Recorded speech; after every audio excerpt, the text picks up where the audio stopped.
In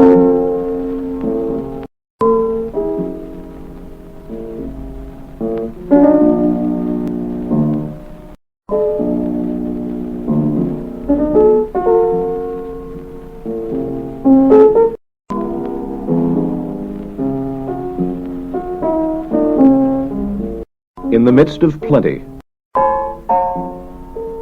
there was want. Many workers were out of jobs. Many farmers had no income, and many Americans could not afford to buy the very goods they had produced. The year was 1932, 3 years after the stock market crash. Strikes had increased. Savings had disappeared. Herbert Hoover, the Republican president, ran for re-election, promising that prosperity was still just around the corner. But Franklin Delano Roosevelt, the Democratic candidate, criticized the president's leadership. In his campaign, Roosevelt promised a New Deal for the forgotten man.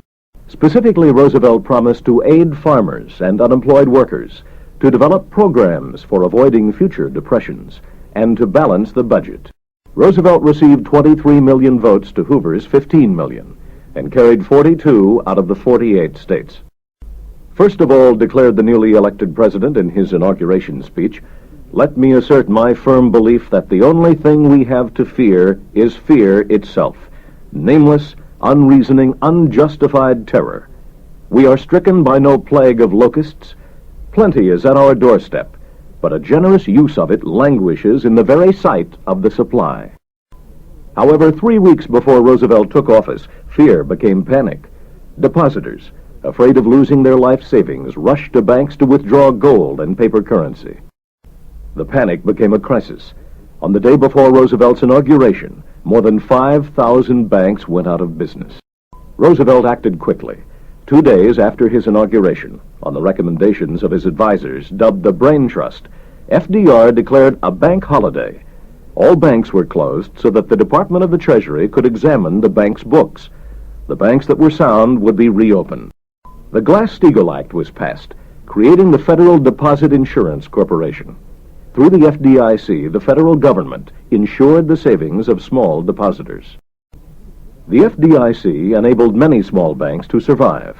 Depositors felt more secure. Now people lined up to put their money in banks rather than take it out. Thanks to the FDIC, fewer banks failed during the rest of the 30s than had failed in a good year during the 20s. Yet Americans were still out of work. By 1933, there were more than 16 million unemployed. The figure grew each month as thousands of young people entered the job market.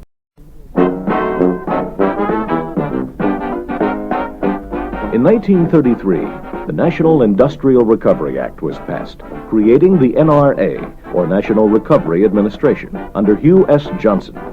The NRA, symbolized by the Blue Eagle, aimed to unite labor and management, to promote full production, to increase purchasing power, and to improve labor standards by allowing employees to organize unions and engage in collective bargaining. In short, the NRA sought to end the Great Depression. But the NRA was furiously attacked by employers. They moved plants away from union strongholds and hired police to keep unions out of many communities. Within a few months of its inception, the NRA was ruled unconstitutional by the Supreme Court. The Great Depression lingered on. Roosevelt, however, had more than one plan for dealing with the Depression. In 1933, the president established the Federal Emergency Relief Administration. Through this new agency, Congress appropriated $500 million to states and cities for immediate economic relief. Roosevelt appointed Harry Hopkins, a former social worker, as head of the Federal Emergency Relief Administration. In his first 2 hours on the job, Hopkins spent $5 million. Yet $5 million was only a drop in the bucket. People needed more than relief. They needed jobs. So Hopkins also set up the CWA, or Civil Works Administration. The CWA provided jobs rather than relief. By January of 1934, the CWA had provided work for 4 million Americans. The CWA built or improved 500,000 miles of roads, 3,500 playgrounds, 40,000 schools, and more than 1,000 airports. Even though the Depression forced more than 20 million people to join the welfare lines, Roosevelt quickly ended the CWA, perhaps because he thought there was some truth to the criticism that the agency provided useless work for people just to keep them busy. Nevertheless, Roosevelt's next step was to create something very much like the Civil Works Administration. In 1935, Congress approved a $5 billion relief act, the Emergency Relief Appropriation Act. Harold Ickes, Secretary of the Interior, wanted to control the money in order to favor long-term public works programs, such as public housing projects. Roosevelt, however, gave Harry Hopkins control over most of the money, and Hopkins favored shorter-term public works projects, such as park reconstruction. Under Hopkins, the WPA, or Works Progress Administration, built 2,500 hospitals, 5,000 schools, 13,000 parks and playgrounds, and 1,000 airport landing fields. Between 1935 and 1941, the WPA employed approximately 2 million workers a year. In order to alleviate unemployment, the government was spending billions. Many criticized the spending and wanted the programs eliminated. Others criticized the WPA for not providing enough jobs or enough wages. Under the WPA, the Federal Theater Project gave work to unemployed actors, directors, and craftsmen, while bringing plays, circuses, and vaudeville acts to millions who had never seen them before. Under the WPA, the Federal Art Project employed artists and revived the art of mural painting in public buildings.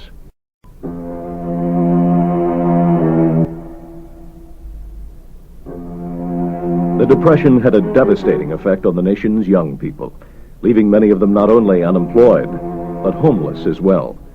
Under the WPA, the National Youth Administration was created, giving part-time employment to more than 500,000 college students and more than 1.5 million high school students.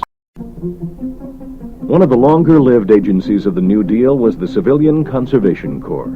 The Civilian Conservation Corps lasted from 1933 to 1942, during which time it employed and trained about 500,000 young men.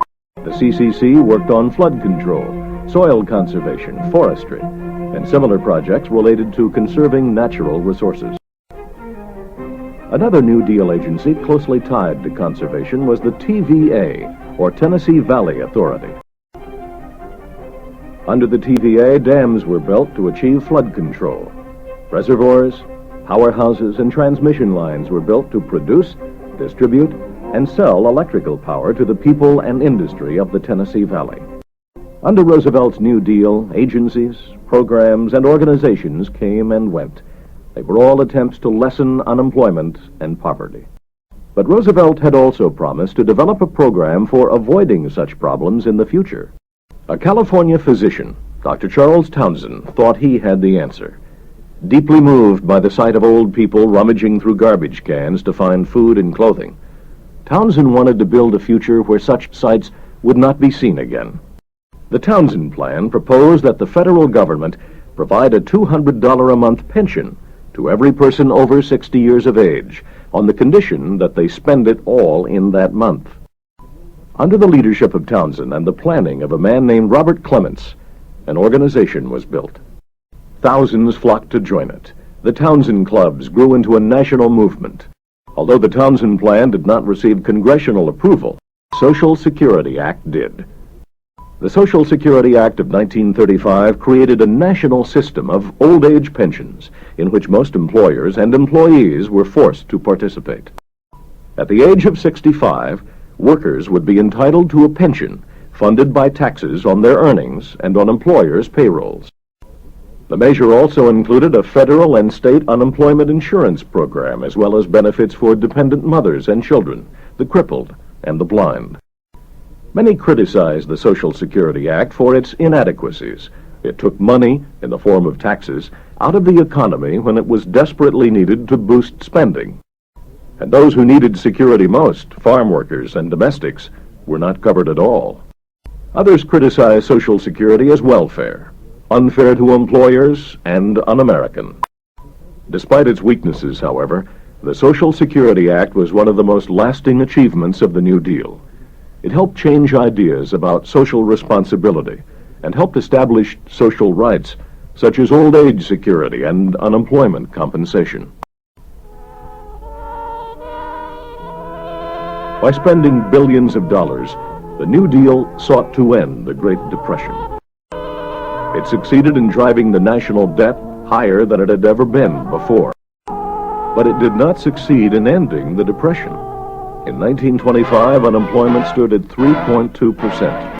In 1932, it stood at 23.5%. By 1940, after 8 years of the New Deal, even though unemployment dropped to 14.5%, it was still much closer to the 1932 figure.